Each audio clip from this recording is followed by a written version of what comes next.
आज सकाळीच पार्टी करायचं ठरलेलं त्यामुळे लवकर गेलतो रानात. गेल्यानंतर काय पहिल्यांदा विटा गोळा केल्या आणि नंतर चूल बनवून घेतली. चूल बनवायला काय तसं मला फारसं जमत नाही कारण याआधी कधी मी चुलीवर काय स्वयंपाक केलेला नाहीये.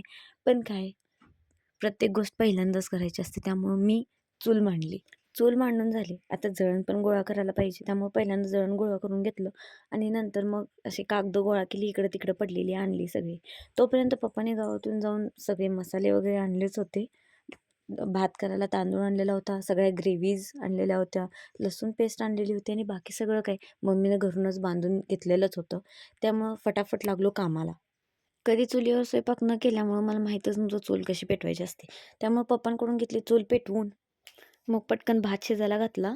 यात यात गंमत म्हणजे बघा मला मम्मीनं कुठल्या डब्यात दिले मीठ बांधून आणि तोपर्यंत आपला भात पण शिजून रेडी झालता आणि मी कांदा आणि टोमॅटो दोन्ही चिरते तोपर्यंत पप्पाने दिली फोडणी.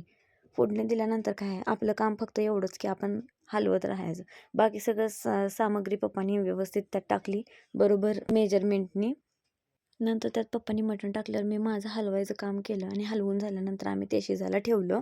मटण तर दिसायला खूप छान दिसत होतं पण हे कधी शिजायचं म्हणून आम्ही तोपर्यंत एक एक ओरिओ खाऊन घेतला आणि मटण शिजून झाल्यानंतर सगळ्यांनी घेतली की ताटं आणि चालू केलं जेवायला. या जेवायला.